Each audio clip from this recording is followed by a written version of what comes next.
আপনি দেখছেন news now, আমরা জানি কোনটা খবর।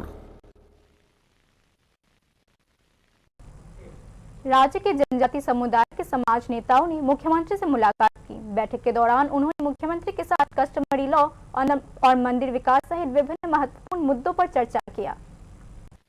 त्रिपुरा के विभिन्न जनजाति समुदायों के समाजपतियों के एक प्रतिनिधिमंडल ने बुधवार को मुख्यमंत्री डॉक्टर मानिक शाह से उनके सरकारी आवास पर मुलाकात की। बैठक के दौरान समाजपतियों ने मुख्यमंत्री को कस्टमरी लॉज और मंदिर विकास सहित विभिन्न मुद्दों पर अवगत कराया। मुख्यमंत्री के साथ बैठक के दौरान समाजपतियों ने अपनी विभिन्न मांगे भी रखी।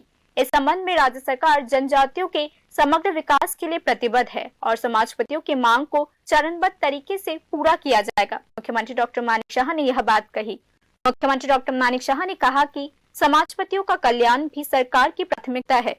मुख्यमंत्री ने समाजपतियों को बताया कि बेटलिंग चिप मुद्दे पर मिजोरम सरकार के साथ चर्चा हो चुकी है और केंद्र सरकार को भी इस मामले से अवगत कराया गया है। मुख्यमंत्री डॉक्टर मानिक शाह ने समाजपतियों को आश्वासन दिया कि वे जल्द ही बेटलिंग चिप क्षेत्र का दौरा करेंगे। मुख्यमंत्री के साथ बैठक में त्रिपुरी, मोग, मुरसिंग और रियांग कम्युनिटीज के नेताओं ने भाग लिया। नेताओं ने मुख्यमंत्री के साथ त्रिपुरा के इतिहास, संस्कृति और आजीविका के बारे में अपनी गहन ज्ञान और समृद्ध अनुभव साझा किए। मुख्यमंत्री डॉक्टर मानिक शाह ने बाद में कहा कि इस तरह की चर्चाएं एक समृद्ध समाज के निर्माण के साथ साथ जनजातियों की संस्कृति और विरासत के विकास और संरक्षण में एक महत्वपूर्ण पहलू है। Bureau report, news now.